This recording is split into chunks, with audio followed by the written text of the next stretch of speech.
सुस्वागतम. गोष्टीचे नाव आहे खोटेपणाचे फळ.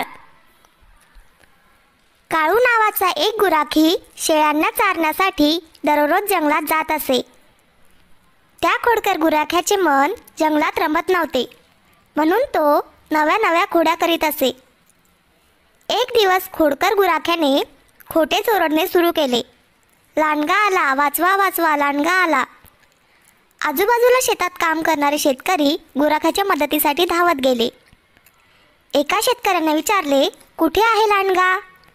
मी तर गंमत करत होतो, लांडगा तर आलाच नव्हता, असे सांगून गुराखी हसू लागला.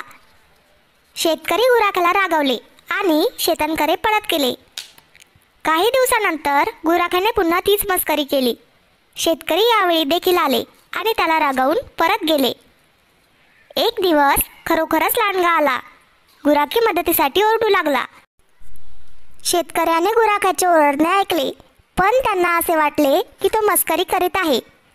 लांडग्याने कितीतरी शेळ्या मारून टाकल्या. आता गुराख्याला आपल्या चुकीचा पश्चाताप झाला.